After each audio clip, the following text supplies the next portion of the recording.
Will you dance through the corporate apocalypse with me? I'll let you know. I'm just a stereotypical white boy. Always told I've got no rhythm. But at the end of the world, what would it matter? So, will you dance through the corporate apocalypse with me? Through the suburban subdivisions of TV apathy, we'll sweat right through the global warming heat, dodge between drops of acid rain through the smog with sunlight of LA, along the toxic rivers through forest to private property, tread lightly on the melting polar ice caps, past the graveyards of forest with sprawl strip mall tombstones, past the mighty oil refineries belching filth into the air and rivers, on a seashore prick our feet with medical waste or on the broken glass streets of ghettos. Leave our bloody footprints all the way up to the White House door, tell the occupants it's our house too. We'll make love in comfortable beds and sleep spooning for days, flip off the baker man through the window and his religion of commerce, Sabbath, every day. And the bill collectors that come each month inevitably, and the marketing voices from the TV, tell them all once and for all to shut the fuck up. And people will envy us, call us heroes. We'll know, at the end of the world, what would it matter? So, will you dance through the corporate apocalypse with me?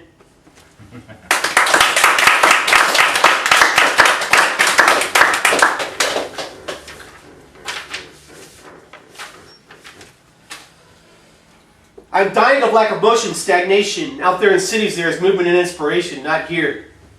The local art gallery votes Republican. And if you want to clear the room out real quick, read a poem.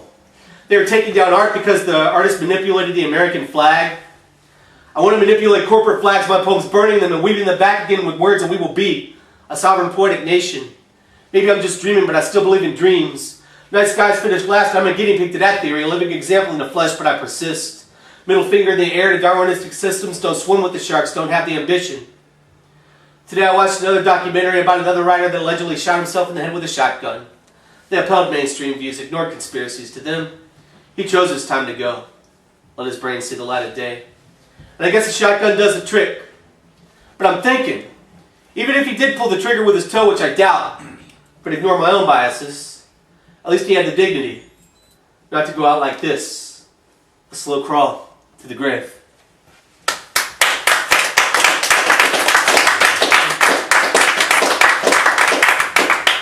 This is an old poem that I dug up last week. I wrote it when I was living in the ghetto of West Philadelphia. It's almost like we weren't living in America. I actually published a chapbook at one time called Transmissions from Third World America. This is number 13. I live on the outskirts of society, a ghetto place I hide away.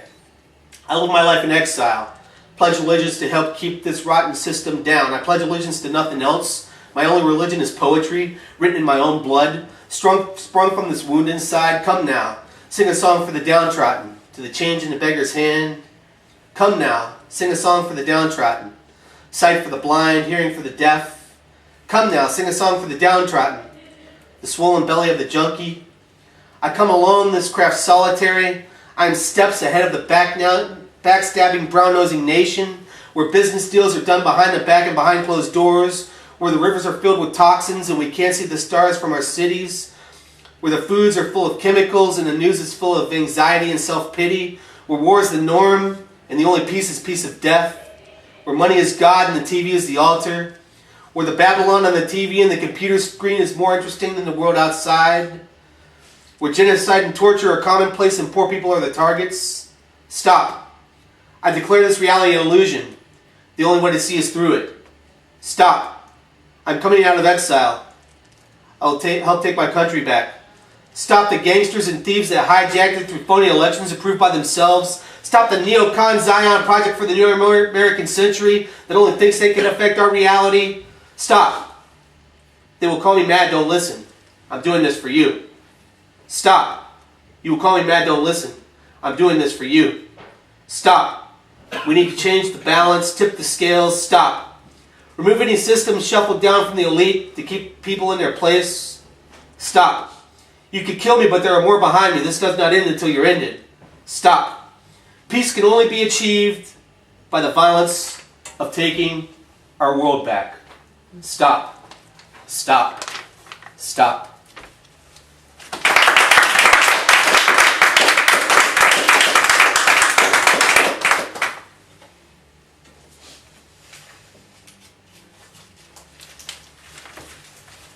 They tell us we live in a world of heroes and villains, comic book world. cowboy movie, action movie where the hero saves the day in the end and we all go home happy. Of men in black or white hats easily written and played out on the screen. Me, I don't know war intimately. Can't say I've ever been there. When I write, there's no experience. It's all just ink on a flat white page waiting to be typed up, filed away, printed out, read aloud. I do know there's a war inside my head. People get caught in the crossfire. It's 3 a.m. and I'm not sleeping. Ghost pace the whole way outside the locked door, but hell, I got nothing to wake up for.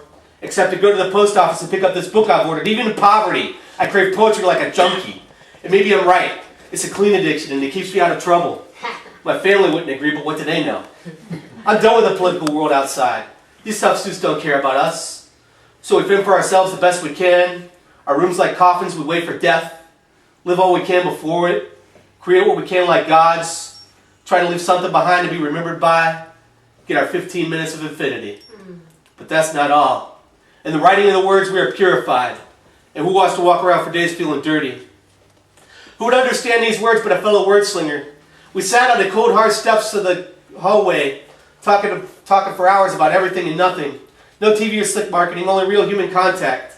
Something that gets overlooked these days. We may not work tomorrow, but this pen is getting heavy. And at least we're living. I came up spat blood into the sink, just a normal routine. Blood more on this page. Heroes and villains. This is what they offer. Who would remember the old comic book, the thin line between a hero and a villain? I know it's all just fantasy, and the world they create isn't all that different. I asked the TV a question like, is it a war hero or an oxymoron? It never answered back. I guess it was rhetorical. There's a war inside my head. I'm a veteran. My youngest memories as a child, haunted by nightmares. Too much creature feature maybe. Eating bananas on grandma's couch.